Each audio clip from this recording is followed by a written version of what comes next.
સુરત શહેરની સરથાણા સીમાડા નાકા પાસે આવેલી હોટેલ હોમટાઉનમાં પોલીસે દરોડો પાડીને એક મોટા દેહ વ્યાપારના રેકેટનો પર્દાફાશ કર્યો છે.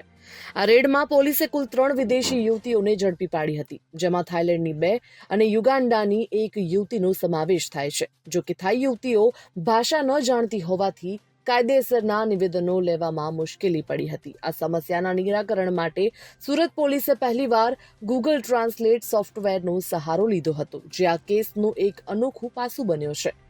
તપાસમાં જાણવા મળ્યું છે કે આ ત્રણેય યુવતીઓ બિઝનેસ અને ટુરિસ્ટ વિઝા પર ભારતમાં આવી હતી. જો કે થાઇલેન્ડની બંને યુવતીઓ એજન્ટો મારફતે આવી હતી, જ્યારે યુગાન્ડાની યુવતી દિલ્હીથી થોડા દિવસો પહેલા જ સુરત પહોંચી હતી.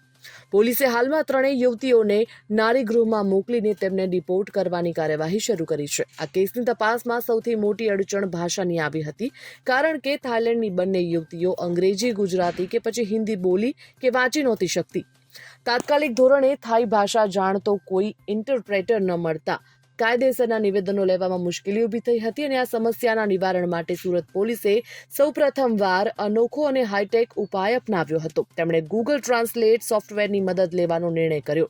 તપાસમાં આ દેહ વ્યાપાર રેકેટ ચલાવવાની મોડસ ઓપરેન્ડી કાર્યપદ્ધતિ પણ સામે આવી હતી. હાલ આ સમગ્ર મામલે સરથાણા પોલીસે ગુનાની વધુ તપાસ હાથ ધરી છે.